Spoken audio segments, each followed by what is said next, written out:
Hello friends, कैसे हैं आप सब? बढ़िया। चलिए फ्रेंड्स, आज से हम सहायक प्राध्यापक भर्ती परीक्षा विषय गणित की क्लासेस शुरू करने जा रहे हैं। और अध्याय 1 सिलेबस के अकॉर्डिंग जो चैप्टर फर्स्ट है उसको मैंने यहाँ पे लिख रखा है। इस चैप्टर में हम पढ़ेंगे बीजगणित, समीकरण के मूलों की प्रकृति एवं गुण तथा श्रेणियों का अभिसरण। फिर इसमें और भी बहुत सारे टॉपिक्स हैं, तो मैंने मेन टॉपिक को यहाँ पर लिख रखा है। पिछली क्लास में हमने सिलेबस पर विस्तार से चर्चा की थी और आज से हम ये चैप्टर शुरू करने जा रहे हैं। तो चलिए, सबसे पहले हमें ये जानना होगा कि समीकरण के मूलों की प्रकृति एवं गुण, जैसा कि यहाँ पे लिखा है, तो मूल जानने से पहले समीकरण क्या होता है वो जानना होगा, समीकरण जानने से पहले बहुपद क्या होता है वो जानना होगा। तो एक एक स्टेप वाइज हम आगे बढ़ते जाएंगे, आपको बहुत बढ़िया तरीके से समझ में आएगा। मैंने बहुत अच्छे से सरल भाषा में इनको एग्जाम्पल के साथ लिख रखा है और आगे चल करके फिर हम अनेक सारे सवालों को सॉल्व करेंगे, तो आपको बहुत अच्छे से समझ में आएगा। चलिए, सबसे पहले हम ये देखते हैं कि बहुपद अर्थात पॉलिनोमियल किसे कहते हैं। f(x) is equals to a0 x की घात n प्लस a1 x की घात n minus 1 plus a2 x की घात n minus 2 plus plus plus up to an minus 1x plus an। अब आप कहेंगे सर ये तो जो लिखा है वो तो बड़ा कठिन दिख रहा है, इसमें ये a0 a1 a2 ये सब लोग कौन है, x क्या है ना। तो एक एक करके अपन धीरे धीरे सबके बारे में जानते हैं। ये जो आपको a0 a1 a2 जितने भी सामने सामने लिखे हुए दिख रहे हैं, इन सभी को हम लोग बोलते हैं गुणांक। क्या बोलते हैं? गुणांक। और ये सब के सब belongs to R. Belongs to R बोलने का मतलब ये सब के सब क्या है? रियल नंबर्स हैं, ठीक है, वास्तविक संख्याएं हैं। और ये x जो है उसके बारे में कुछ अता पता नहीं है। कहने का अर्थ ये है कि जब हम उसको सॉल्व करते हैं, इसको इक्वेशन बना करके जब मैं आगे लिखूंगा, सॉल्व करूंगा, तब मुझे x का मान पता चलेगा। तो फिलहाल आप x को कहेंगे अनिर्धारित प्रतीक, जिसका अभी निर्धारण नहीं हुआ है। अनिर्धारित प्रतीक है, इनडिटर्मिनेट सिंबल है x। और ये जो कोफिशिएंट आपको दिख रहे हैं वो सब रियल नंबर से, और इस एक्सप्रेशन को हम कहते हैं बहुपद। वेरिएबल के रूप में आपको x दिखाई दे रहा है। ये x जो है यहाँ पे वेरिएबल अर्थात चर का काम कर रहे हैं, इसलिए ये x में एक बहुपद है, ऐसा हम कहेंगे। ये x में एक बहुपद है। जैसे आप एग्जांपल देख सकते हैं, f(x) बराबर x² प्लस 5x प्लस 6, ये एक बहुपद है। x² प्लस 14x प्लस 48, ये एक बहुपद है, ठीक है। ऐसे आप अनेकों ढेरों करोड़ों अरबों एग्जाम्पल लिख सकते हैं। ये भी x में एक बहुपद है, ये भी x में एक बहुपद है। अगर मैं इसको जैसे मान लीजिए मैं एक नया कुछ लिख रहा हूँ, ठीक है, कुछ ऐसा अगर है, तो अब आपको यहाँ पे x नहीं दिख रहा है, यहाँ पे कौन दिख रहा है? वेरिएबल के तौर पे। वेरिएबल के तौर पे अर्थात चर के तौर पे यहाँ पे आपको y दिख रहा है, तो ये y में एक बहुपद है। z दिखेगा तो z में एक बहुपद है कहना, t दिखेगा तो t में एक बहुपद है कहेंगे, ठीक है। तो आपको समझ में आ गया बहुपद किसे कहते हैं। चलिए, बहुपद समीकरण, पॉलिनोमियल इक्वेशन, या इसी को बोलेंगे बीजगणितीय समीकरण यानी कि एल्जेब्रिक इक्वेशन, ठीक। यदि f(x) एक बहुपद है तो f(x) बराबर 0 बहुपद समीकरण कहलाता है। मतलब कुछ नहीं करना है, बहुपद जो अभी आपने सीखा है, जो अभी आपने पढ़ा है, उसी बहुपद में आपको बराबर करके शून्य लगा देना है, बस। ये देखो, इसलिए मैंने यही वाला को लिखा है यहाँ पे। जब तक आप सिर्फ इतना लिख रहे हो तब तक आप बहुपद कहोगे उसको, और बराबर करके आपने शून्य लगा दिया, इसका मतलब एक वो प्रश्न बन गया। किस बात का प्रश्न? कैसा प्रश्न?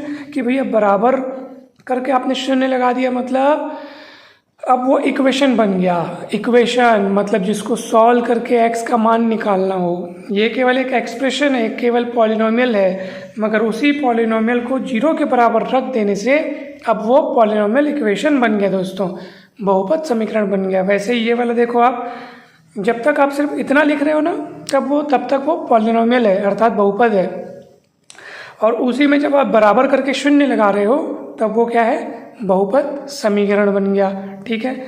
चलिए, पूर्ण और अपूर्ण बहुपद समीकरण किसे कहते हैं अब ये समझते हैं। इंग्लिश में इसको हम कहेंगे complete and incomplete polynomial equation, या आप प्रॉपर और इम्प्रॉपर भी कह सकते हैं, ठीक है। अब देखते हैं कि कोई भी समीकरण, बहुपद समीकरण अब हम उसको समीकरण भी मतलब सिर्फ समीकरण कहेंगे तब आप समझ जाइएगा कि हम बहुपद समीकरण के बारे में ही बात कर रहे हैं, ठीक है। तो कोई भी समीकरण पूर्ण कब कहलाता है और अपूर्ण कब कहलाता है, देखो जैसे मान लीजिए अब इस समीकरण को आप देखिए, इसमें आपको x की अधिकतम घात क्या दिखाई दे रही है, तो आप देखेंगे सर x का अधिकतम घात अपने को ये दिख रहा है 4, ठीक है, ओके। अगर आपको x की अधिकतम घात 4 दिखाई दे रही है तो फिर उससे कम घात वाले सारे पद विद्यमान होने चाहिए। जैसे 4 घात वाला है तो 3 घात, 2 घात, 1 घात और बिना घात, बिना घात मतलब कांस्टेंट टर्म, वो सब की सब चीज़ें वहाँ पे होनी चाहिए। देखिए है कि नहीं, 4 घात तो 3 घात वाला भी है, 2 घात वाला भी है, 1 घात वाला भी है और कांस्टेंट टर्म भी है, मतलब कहीं कोई कमी नहीं है। पहले आपको क्या करना है, उच्चतम घात को देखना है। जो भी उच्चतम घात आपको दिख रही है, जो भी आपको हाईएस्ट एक्सपोनेंट दिख रहा है, फिर उससे कम वाले सारे होने चाहिए, तब हम कहेंगे कि हाँ भाई ये समीकरण जो है ये पूर्ण है, ठीक है, ये समीकरण जो है ये पूर्ण है। अगर मैं बहुपद कहूँगा तो समझ जाना मैं केवल इतने हिस्से पर ध्यान दे रहा हूँ, इतने हिस्से की बात कर रहा हूँ, क्योंकि ये हिस्सा बहुपद वाला है। और अगर मैं पूरे को बोलूँगा तो मैं बोलूँगा समीकरण। आपको समझ में आ गया होगा, पहले भी इस बात पे चर्चा अपन किए हैं। बहुपद बोलूँगा मतलब मैं समझना मैं इसको बोल रहा हूँ, ठीक है, और मैं समीकरण बोलूँगा मतलब मैं इस पूरे को सम्मिलित करके बोल रहा हूँ। बराबर में 0 मतलब वो समीकरण के रूप हो गया, ठीक है, और ये पूर्ण है, कंप्लीट है। परंतु बाजू वाले को देखो तो आप, क्या वो पूर्ण है क्या, तो चलिए देखते हैं ये पूर्ण है कि नहीं। इसमें सबसे पहले आप ये देखो कि x की अधिकतम घात कितनी है, तो आप देख रहे हैं कि x की अधिकतम घात यहाँ पे कितनी है, 3 है। तो जब x की अधिकतम घात 3 है तो 3 घात से कम घात वाले सारे पद विद्यमान होना चाहिए, अर्थात 3 घात से कम घात बोलने का मतलब 2 घात, 1 घात और कांस्टेंट टर्म सबके सब विद्यमान होने चाहिए। चलिए देखते हैं क्या यहाँ पे 3 घात का पद विद्यमान तो है ही, फिर सीधा 1 घात का दिख रहा है और कांस्टेंट टर्म दिख रहा है, तो क्या गायब दिख रहा है, तो आप कहेंगे सर 2 घात वाला पद गायब दिख रहा है। तो भैया फिर समझ जाइए कि ये फिर पूर्ण नहीं है, ठीक है, ये इक्वेशन पूर्ण नहीं है, अपूर्ण है। तो अब प्रश्न उठता है कि सर जो अपूर्ण है उसको पूर्ण कैसे बनाया जाए, तो भैया जिस घात का पद गायब है उस घात का पद आप जबरदस्ती लिखो और गुणांक 0 लगा के लिख दो। यानी कि अगर मेरे को इसको पूर्ण बनाना हो ना दोस्तों, तो मैं ऐसा करूँगा कि मैं x का घात 3 है तो 3 लिखूँगा, उसके बाद देखो 3 घात के बाद सीधा 1 घात वाला दिख रहा है, लेकिन कायदे से 3 घात के बाद 2 घात वाला आना चाहिए, तो 2 घात वाला पद तो गायब है, तो मैं ज़बरदस्ती 0 गुणांक लगा करके, यानी सामने में 0 लगा करके 2 घात वाला पद को लिखूँगा। ऐसा लिखने से कोई फर्क नहीं पड़ेगा, ये समीकरण वैसा ही रहेगा, क्योंकि मैंने गुणांक के रूप में 0 लगाया ना, 0 गुणित इतना होकर के वापस 0 ही हो जाएगा। लेकिन उसको ऐसा लिखने का कारण ये है क्योंकि मैं इसको कंप्लीट रूप में दिखाना चाहता हूँ, ठीक। और ये +4x है और +5 बराबर 0।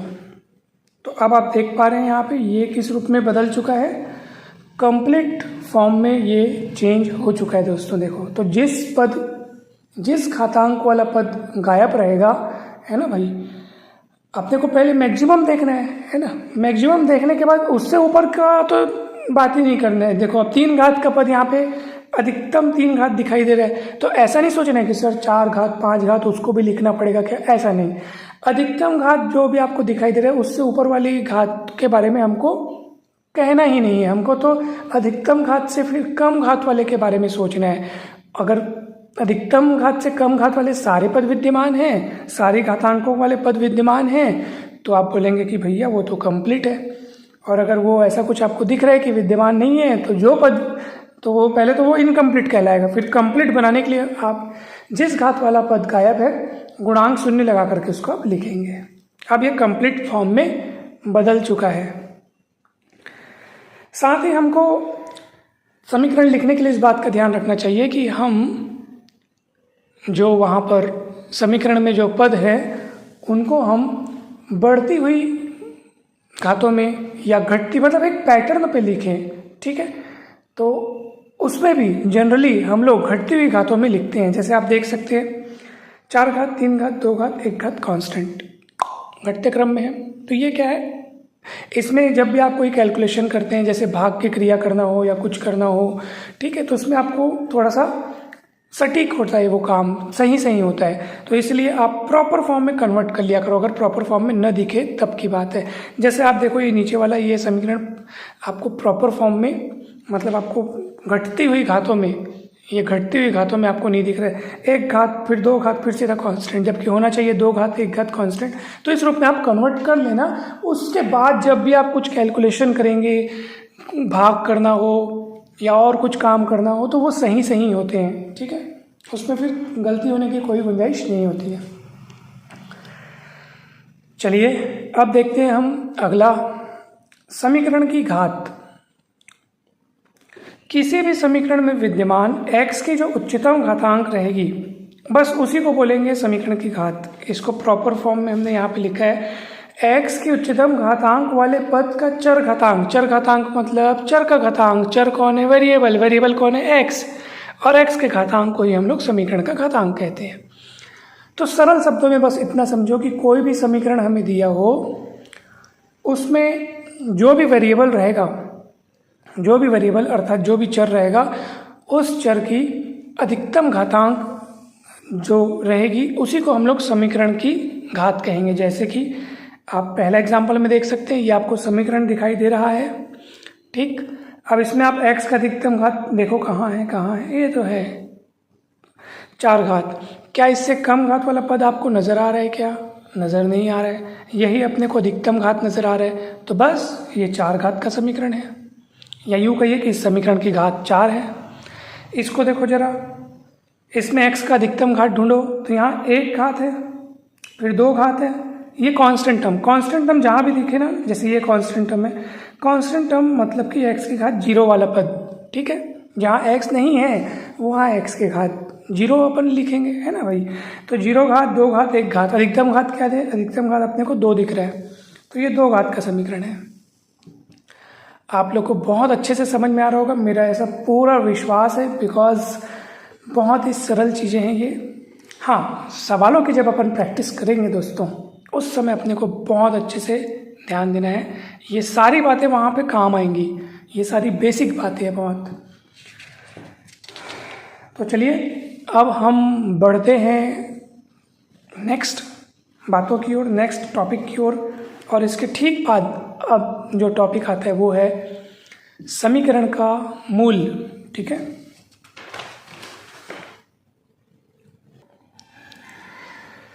तो दोस्तों चलिए, हमारा ये जो नेक्स्ट टॉपिक है वो है समीकरण का मूल, अर्थात रूट ऑफ एन इक्वेशन। देखिए, मान लीजिए एफ एक्स बराबर 0 कोई समीकरण है, ठीक। अब इस समीकरण का मूल मतलब ये होता है कि x का वह मान जो इस समीकरण को संतुष्ट करे। इसको समीकरण अगर 1 कहूँ, x का वह मान जो समीकरण 1 को या जो भी दिया गया समीकरण है उसको क्या करे? संतुष्ट करे, यानी सेटिस्फाई करे। यानी कि इस fx में x का उस मान को रखने से 0 आ जाए, ठीक है। चलिए मैं आपको उदाहरण के रूप में बतलाता हूँ, उदाहरण से ही चीज़ें अच्छे से समझ में आएंगी। जैसे मैं आपको कह रहा हूँ कि x² माइनस 5x + 6 बराबर 0, ये मैंने एक इक्वेशन यहाँ लिख रखा है।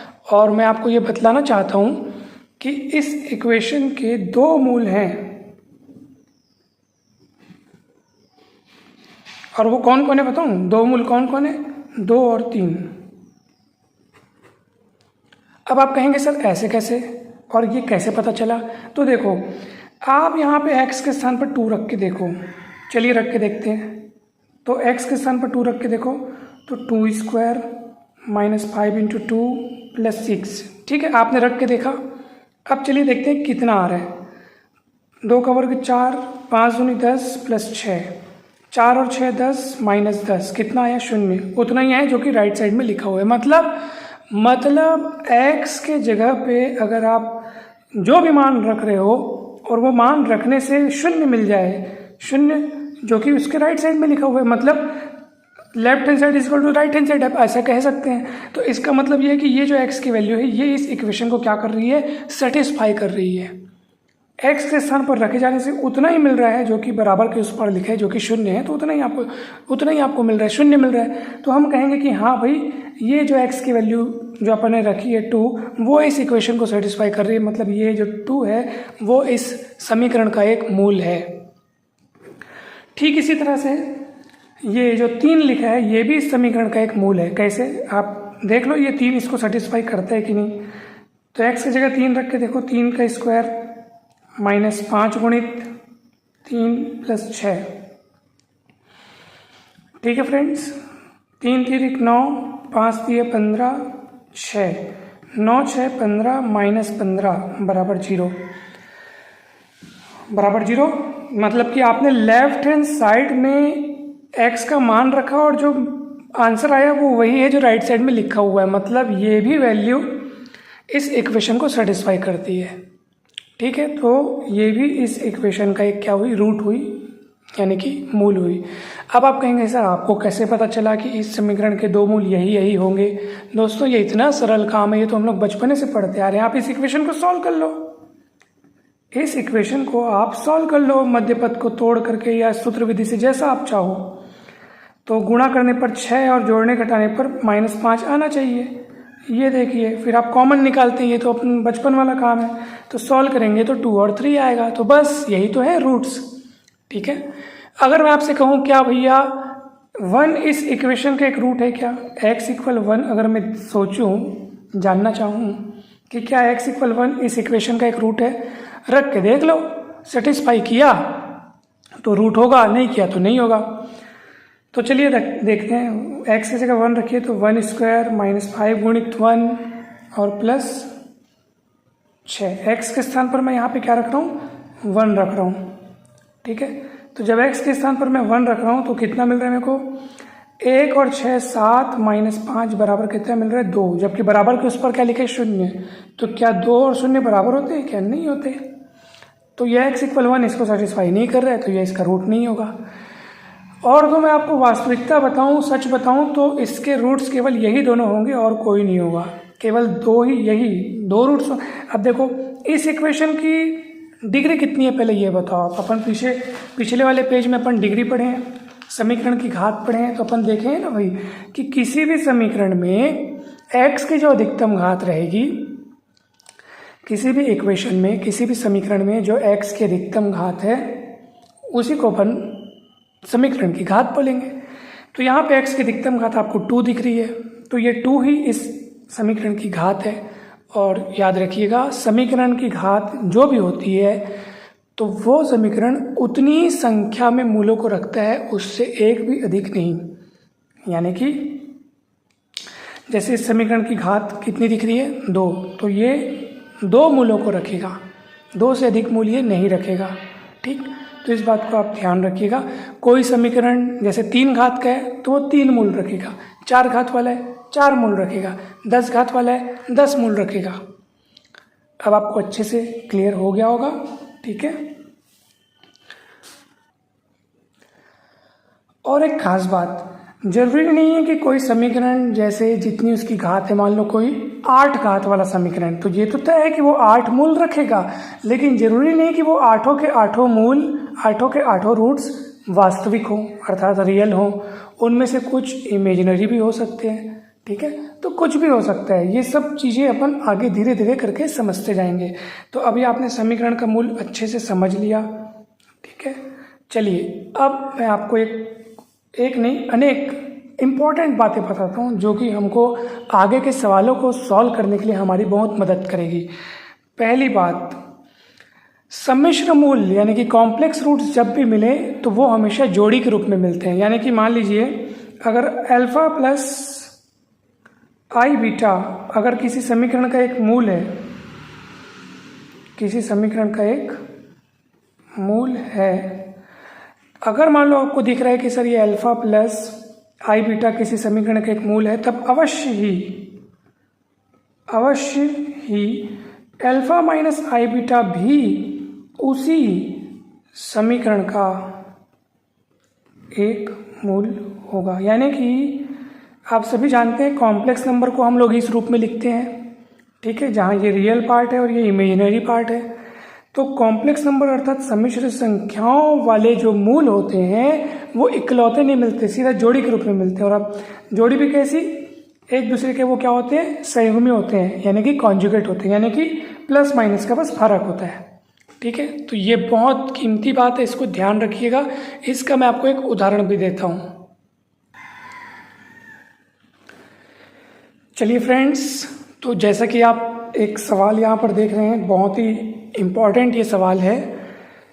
समीकरण 3x³ - 4x² + x + 88 = 0 का एक मूल 2 + √7 है। तो इसी समीकरण का एक अन्य मूल है, इसी समीकरण का एक अन्य मूल है, और ये आपके ऑप्शंस हैं। बहुत गजब का क्वेश्चन है। चलिए देखते हैं कैसे सॉल्व होगा। देखो यहाँ पर इसी कंसेप्ट का यहाँ पे इस्तेमाल होगा। सॉल्यूशन देखते हैं। सबसे पहले तो अपने को गिवन इक्वेशन दिया गया, समीकरण क्या दिया हुआ है आप देख सकते हैं, 3x³ - 4x² + x + 88 = 0।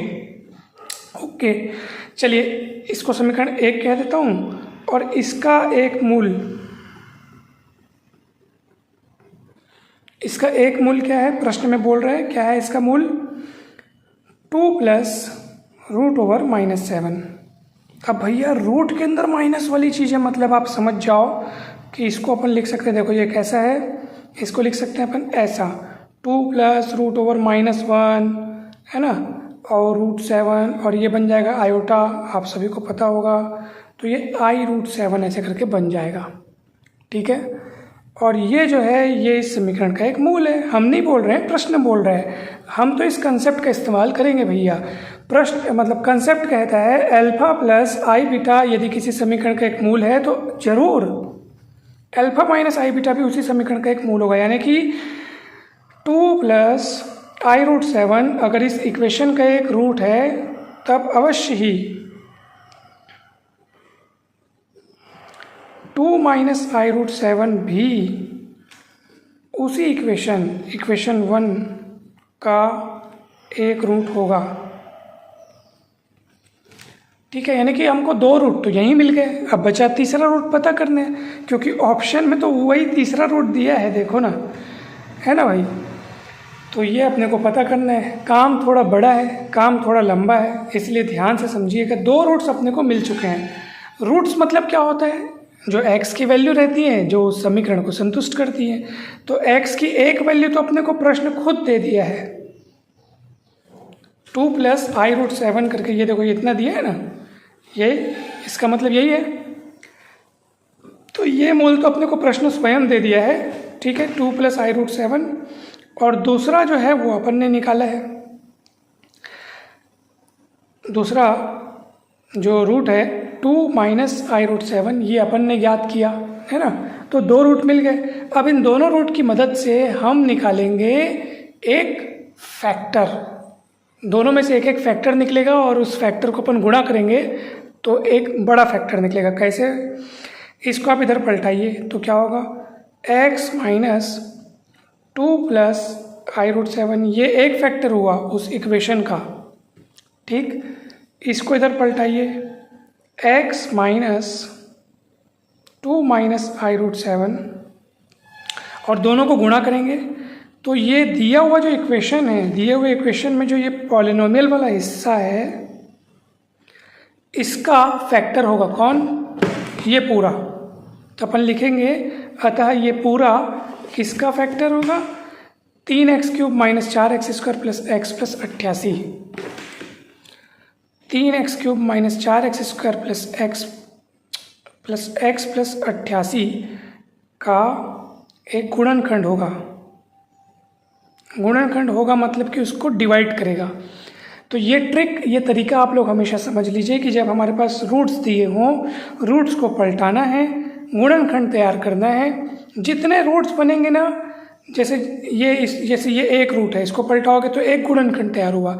वो गुणनखंड वो भी इस इसको, ये जो हमारा जो मेन पॉलिनोमियल दिया उसको डिवाइड करेगा। इसको इधर पलटाने से ये गुणनखंड तैयार होगा, वो भी इसको डिवाइड करेगा। और इधर वाला गुणनखंड और ये वाला गुणनखंड दोनों को गुणा करोगे तो एक नया गुणनखंड तैयार होगा और वो पूरा भी इसको डिवाइड करेगा। इनमें से प्रत्येक इसको डिवाइड करेगा ही करेगा, ये पूरा भी इसको क्या करेगा, डिवाइड करेगा। इस चीज़ को आप लोग ध्यान रखिएगा।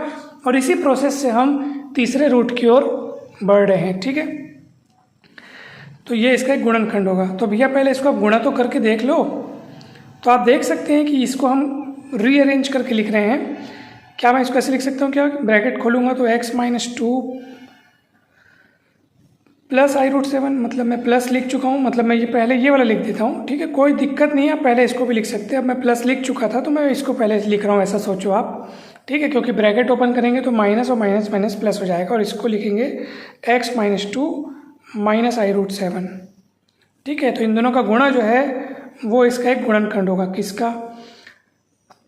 3x³ minus 4x² plus x plus 88। ठीक, चलिए अब यहाँ पे आप देख सकते हैं एक फॉर्मूला काम करेगा, a प्लस बी और a माइनस बी। a के रूप में x-2 को देखो और b के रूप में i√7 को देखो। तो ये देखो a plus B, a minus B, इस पैटर्न पे दिख रहा है। तो क्या होता है फॉर्मूला हमारा, a² माइनस b², यानी x-2 का स्क्वायर माइनस i√7 का स्क्वायर। b की जगह पे i√7 दिख रहा है, तो ये पूरा इसका एक गुणनखंड होगा, का एक गुणनखंड होगा। अभी अपन समझ रहे हैं करके समय लग रहा है, जब आप अच्छे से समझ जाएंगे तो फिर आपसे ये जल्दी बनने लगेगा। a माइनस b² का जल्दी से आप इसको तोड़ेंगे तो a² minus 2ab plus b², i का स्क्वायर -1 होता है, माइनस माइनस +1 होगा और √7 का वर्ग 7। तो ये इसका एक गुणनखंड होगा।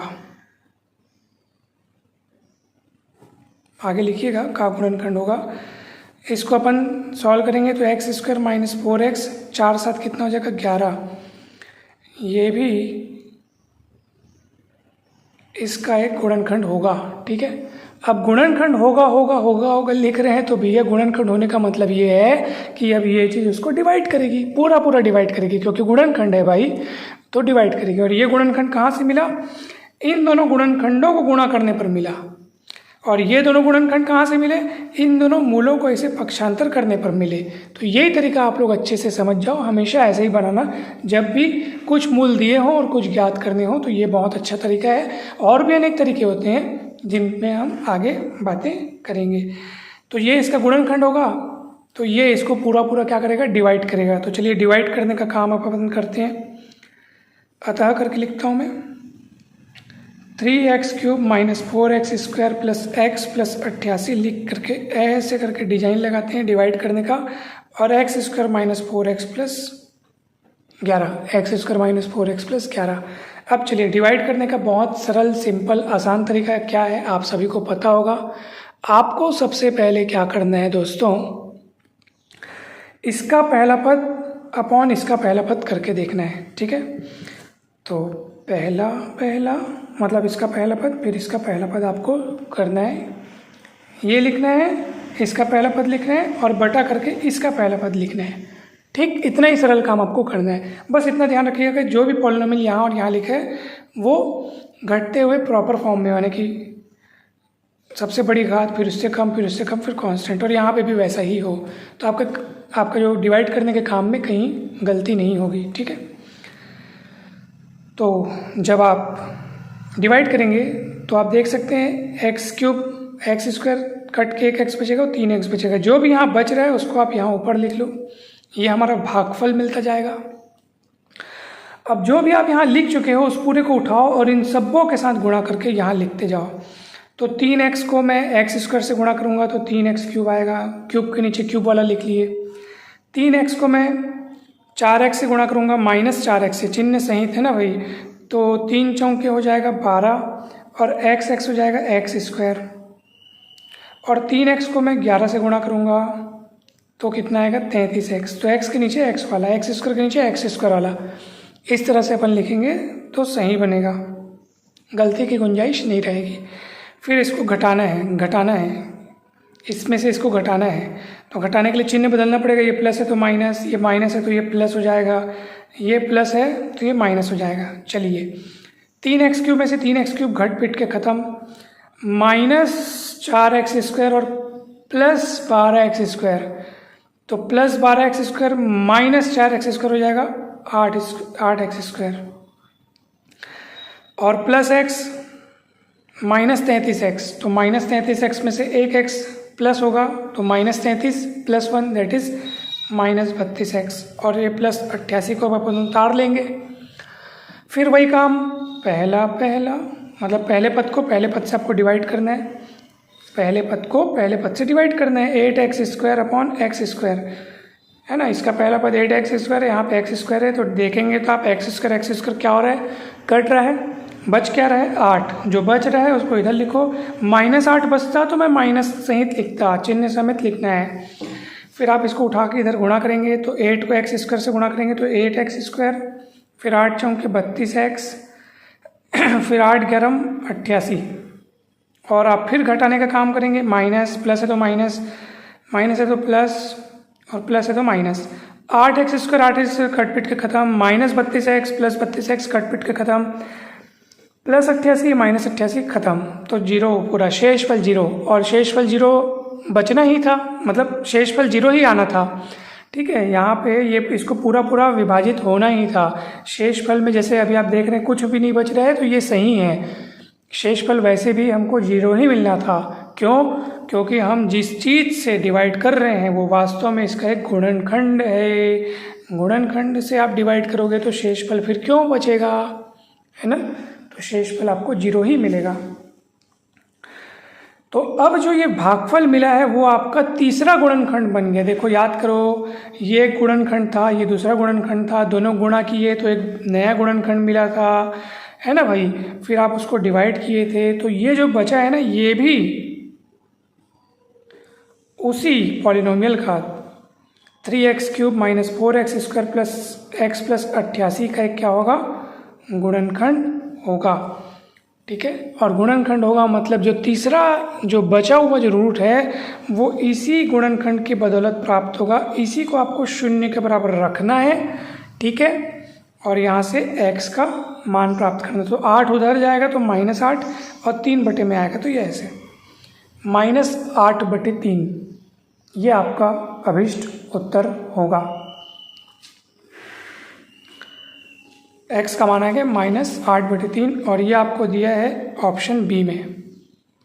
ठीक है फ्रेंड्स, भले ही थोड़ा ज़्यादा समय लगा है, अभी अपन शुरुआत कर रहे हैं इस चैप्टर का, तो थोड़ी स्पीड मैंने जानबूझ करके स्लो रखी है ताकि आप अच्छे से सीखें। जब आप बेसिक क्रियाओं को, बेसिक जो कैलकुलेशंस हैं, अगर आप उनको अच्छे से सीख जाएंगे तो आगे चलकर तो अपन शॉर्टकट ट्रिक से बड़े बड़े सवालों को हल करेंगे। बस आप देखते रहिए, आपको बहुत मज़ा आने वाला है, बहुत बढ़िया तरीके से आप हर चीज़ समझने वाले हैं दोस्तों। ठीक है, तो चलिए अब हम बढ़ते हैं आगे,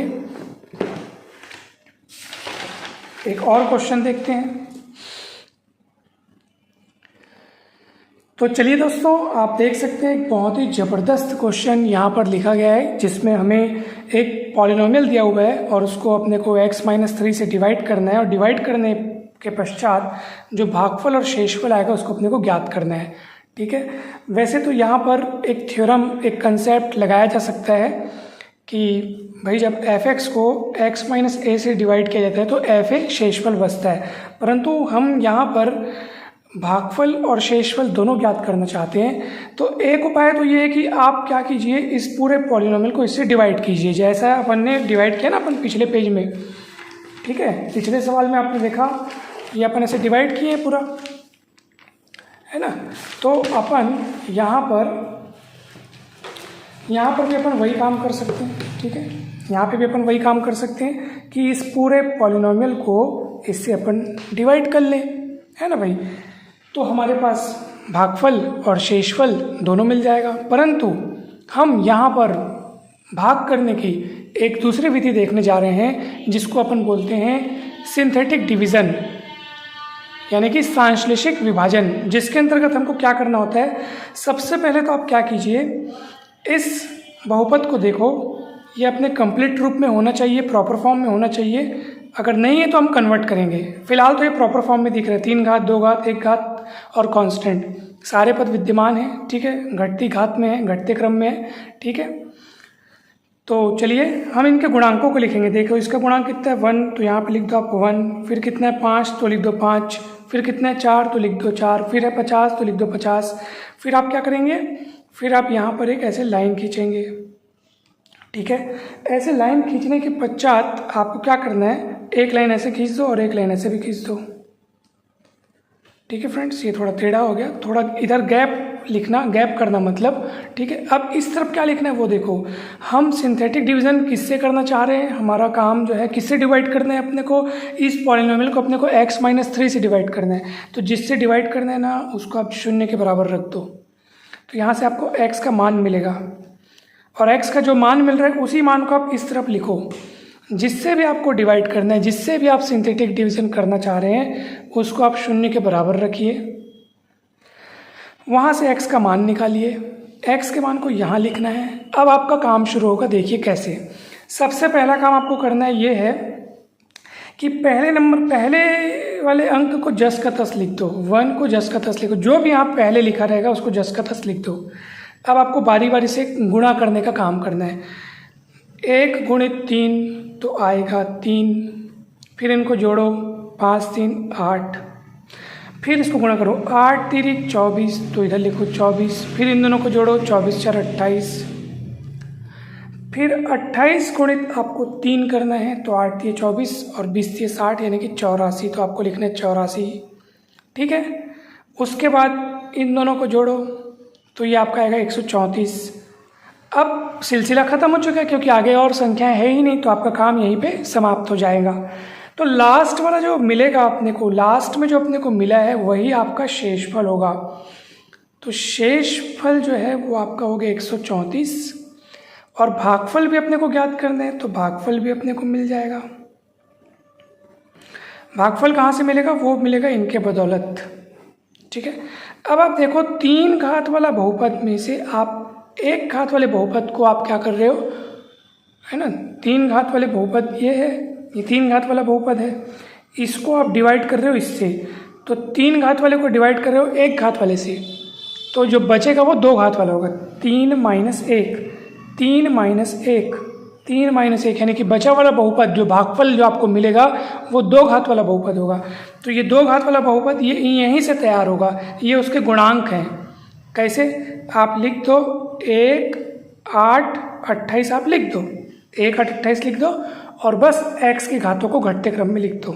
सबसे पहले x की घात 2 आएगा, फिर x की घात 1 आएगा, फिर ख़त्म, यानी कि कांस्टेंट टर्म, और प्लस प्लस लगा दो। अगर इनमें से कोई एक माइनस के रूप में मिला होता तो वो वाला पद माइनस हो जाता, ठीक है। तो 1x² मतलब x², 1x² मतलब x², और ये 8x और ये प्लस 28। मतलब आप समझ जाओ कि अपने को जो भागफल मिलना है वो यहीं से मिलना है, और ये लास्ट वाला शेषफल हुआ। अगर ये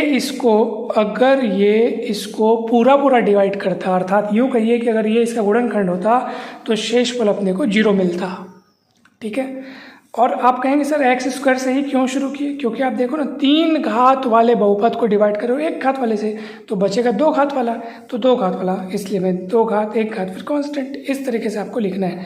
तो ये भागफल तैयार हो गया और ये शेषफल तैयार हो गया, और सांश्लेषिक विभाजन का मेथड भी आपने अच्छे से समझ लिया। इसी तरीके से सारे सवाल बनेंगे सांश्लेषिक विभाजन वाले, तो बहुत अच्छे से आप इसकी प्रैक्टिस कीजिएगा दोस्तों। चलिए फ्रेंड्स, एक और सवाल आपके समक्ष प्रस्तुत है। इसमें हमें एक समीकरण दिया गया है, थोड़ा भारी भरकम समीकरण दिख रहा है, इसको हल करना है, और इसके 2 मूल पहले से दे दिए गए हैं, 1 और 7। तो देखो यहाँ पे 2 तरीक़ों से हम इसको बना सकते हैं। देखो एक मूल 1 है और एक 7 है, तो देखो ये x = 1 ये फर्स्ट रूट हो गया, x = 7 ये सेकंड रूट हो गया। 1 को इधर पलटाओगे तो x - 1 ये इसका एक फैक्टर मिल गया, है ना भाई। वैसे 7 को पलटाओगे तो x - 7 ये भी इसका एक फैक्टर मिल गया, फैक्टर मतलब गुणनखंड। इन दोनों गुणनखंडों को गुणा करने से इसका पुनः एक गुणनखंड मिलेगा। फिर आप इसको डिवाइड करो, डिवाइड करने के बाद आपको एक और गुणनखंड मिलेगा, वहाँ से सॉल्व करो। मतलब ठीक यही तरीका जो अपन पिछले सवाल में आजमाए हैं। यहाँ इसको पलटा पलटा के दो गुणनखंड तैयार किए, दोनों का गुणा पुनः एक गुणनखंड होगा, उसको इस फिर आप इसे डिवाइड किए हैं, है ना। तो ये एक तरीका हुआ। दूसरा तरीका क्या है? सांश्लेषिक विभाजन, सस्ता सुंदर टिकाऊ सबसे सरलतम तरीका। उसमें आपको क्या करना है? उसमें अपने को वही काम, सीधी सी बात है, बारी बारी से अपन सांश्लेषिक विभाजन करेंगे। पहले 1 से करते हैं, फिर 7 से करेंगे, ठीक है। इसके लिए आपको इसके गुणांकों को आपको लिखना होगा यहाँ पे 1, -16, 86, 1, 76, 105। फिर आप ऐसे लाइन खींचेंगे, ठीक है। फिर आप ऐसे एक और लाइन खींच दीजिए और सबसे पहले 1 से अपन सांश्लेषिक विभाजन करते हैं। तो 1 इधर लिख लेता हूँ मैं। चलिए फटाफट करते जाते हैं। पहले वाले को जस का तस लिखना है, पहला वाले को जस का तस लिखना है, फिर गुणा करो 1 1 का 1, -16 और 1 -15, -15 1 का -15, फिर 86 -15, 6 में 5 गया 1, 8 में 1 गया 7, फिर 71 1 का 71, फिर दोनों को जोड़ना है 6 1 7, 7 7 14, हासिल आई 1, 247। ठीक है फ्रेंड्स, कहीं कोई दिक्कत वाली बात हो ही नहीं सकती। बहुत सरल तरीके से आपको ये समझ में आ रहा होगा, ठीक। थोड़ी सी मिस्टेक हो गई है मेरे से, ये -176 है। चिन्ह सहित गुणांकों को लिखना है दोस्तों, मिस्टेक नहीं करना है। 1 -16 86, -176 105। तो अब ये घटेगा, है ना, 247 नहीं आएगा, घटेगा अब ये। तो चलिए कितना आएगा आप बताएंगे। 6 में क्या 5, 7 में 7 क्या 0, और ये आपका 1, 105, वो भी माइनस में, ठीक। फिर -105, एक कम -105, और ये 0, लास्ट में 0 आना ही था, बिकॉज आप जिससे सांश्लेषिक विभाजन कर रहे हो ना दोस्तों, वास्तव में वो उसका एक समीकरण का एक मूल है।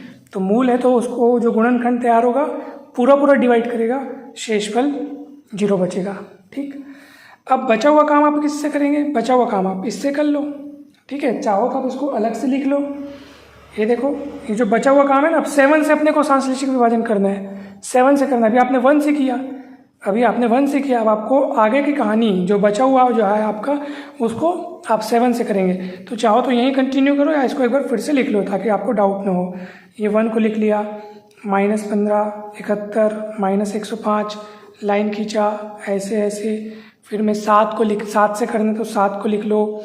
फिर वही पहला पद, मतलब पहला पद जस का तस, 7 1 कम 7, फिर आएगा -15 + 7 यानी -8, 8 7 -56, 11 में 6 गया 5, उधारी वापस 15 + 15 आएगा, 15 7 105, 105 -105 0। तो इसको छोड़ो, है ना, जो 0 आया उसको छोड़ो, और जो ये जो बचा है यहाँ से आपके पास बचा हुआ टुकड़ा, बचा हुआ गुणनखंड मिलेगा। तो वो ऑब्वियस सी बात है, आप देखो 4 घात वाला समीकरण था, आपने लगातार 2 बार सांश्लेषिक विभाजन किया, ठीक है। ये मूल है तो ये गुणनखंड तैयार हुए जो कि 1 घात वाले गुणनखंड है। टोटल मिला के 2 घात वाला गुणनखंड हो गया। तो 4 घात में से आप 2 घात वाले को डिवाइड कर रहे हैं, है ना, मतलब 4 घात वाले को आप 2 घात वाले से डिवाइड कर रहे हैं, तो बचेगा जो वो 2 घात वाला होगा। तो 2 घात वाला आपका गुणनखंड यहाँ से मिलेगा x², जिसका ये जो 1 है उसका गुणांक है, अगर कुछ और रहता तो वो कुछ और आता। फिर ये -8x, -8 इसका गुणांक बन गया x का, और ये 15 कांस्टेंट टर्म के रूप में, ठीक है। और = 0 जब आप करोगे इस गुणनखंड को, जब आप 0 के बराबर रखोगे तो यहाँ से आपके पास बचे हुए 2 रूट्स मिलेंगे। तो ये सरल तरीका है दोस्तों। देखो डिवाइड, वैसा वाला डिवाइड करने से अच्छा तो ये है, ठीक है। देखो अभी अपन सीखेंगे सब कुछ, हर तरीका, हर मेथड सीखेंगे। फिर जब अपन फटाफट वाली क्वेश्चन प्रैक्टिस करेंगे उसमें तो आपको शॉर्टकट ट्रिक बताऊंगा। आप मेरा YouTube चैनल भी सब्सक्राइब कर सकते हैं, मैथ्स मास्टर मुकेश के नाम से। उसमें आपको अध्ययन की एक से बढ़कर एक टेक्निक्स, सूक्ष्मतम रूप से आप गणित सीख सकते हैं, एक से बढ़कर एक स्ट्रेटजीज, परीक्षा को क्वालिफाई करने की रणनीतियाँ, मेरे एक्सपीरियंसेस, मतलब वो चैनल आपके स्टडी को एक नए आयाम पर ले जाएगा। तो ज़रूर सब्सक्राइब कीजिएगा, मैथ्स मास्टर मुकेश। चलिए अब आप देख सकते हैं यहाँ पर इस इक्वेशन को सॉल्व करना बड़ा ही आसान है। गुणा करने पर आना चाहिए 15 और जोड़ने घटाने पर आना चाहिए -8। 5 तिरिक 15, 5 3 8। तो अब आप इसको सॉल्व कर लो, ठीक है। तो इसको अपन लिख सकते हैं x² - 5x - 3x + 15 बराबर 0। x कॉमन निकलेगा, x - 5 -3 कॉमन निकलेगा, x - 5 बराबर 0। x - 5 x - 3 बराबर 0। तो 5 और 3 आपके पास मेन आपको मिलेगा। जब आप इसको अलग अलग 0 के बराबर रखोगे तो आपको वहाँ से 2 वैल्यूज़ मिलेंगी, 5 और 3। तो वो जो बचे हुए रूट्स हैं वही 5 और 3 है। और इस तरीके से इक्वेशन सॉल्व हो गया दोस्तों। हमें पूरी उम्मीद है कि ये सवाल भी आपको बहुत बढ़िया तरीके से समझ में आया होगा, बहुत अच्छे से समझ में आया होगा, ये भी समझ में आया होगा बहुत अच्छे से। चलिए अब हम बढ़ते हैं आगे के टॉपिक्स पर। देखिए फ्रेंड्स, एक बहुत ही गजब का कंसेप्ट, बहुत ही गजब का फैक्ट है और इससे संबंधित एक सवाल भी हम देखेंगे। यदि a और b दो वास्तविक राशियां हैं तथा f(x) एक बहुपद है, ठीक है, तथा fa और fb के चिन्ह विपरीत हैं। आप देख सकते हैं चित्र में किसी कोई भी एक को मतलब fa और fb के चिन्ह विपरीत है, मतलब कोई एक पॉजिटिव है कोई एक नेगेटिव है। तो मैंने अपनी इच्छा से fa को पॉजिटिव ले लिया, fb को नेगेटिव ले लिया। पॉजिटिव है इसलिए मैंने उसको ऊपर और नेगेटिव है तो नीचे, है ना भाई, सीधी सी बात है। आप चाहें तो fb को पॉजिटिव और fa को नेगेटिव ले सकते हैं, जैसी आपकी इच्छा, इसको नीचे और इसको ऊपर बना सकते हैं, ठीक। चलिए, चिन्ह विपरीत है मतलब ये एक ऊपर एक नीचे है, एक x, क्योंकि x अक्ष के ऊपर की बात करें तो y धनात्मक होता है और नीचे y ऋणात्मक होता है, ठीक है।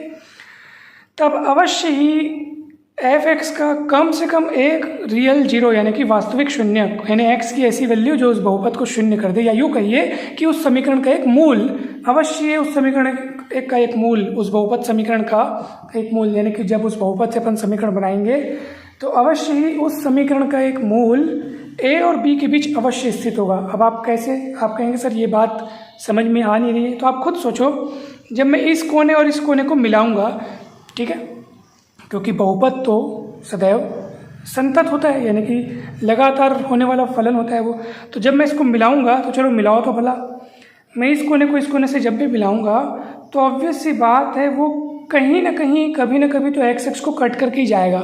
बिना कट किए आप यहाँ से इसको मिला नहीं सकते। तो जहाँ कट करेगा समझ जाना, वही जो है उस बहुपद f(x) का एक शून्यक होगा।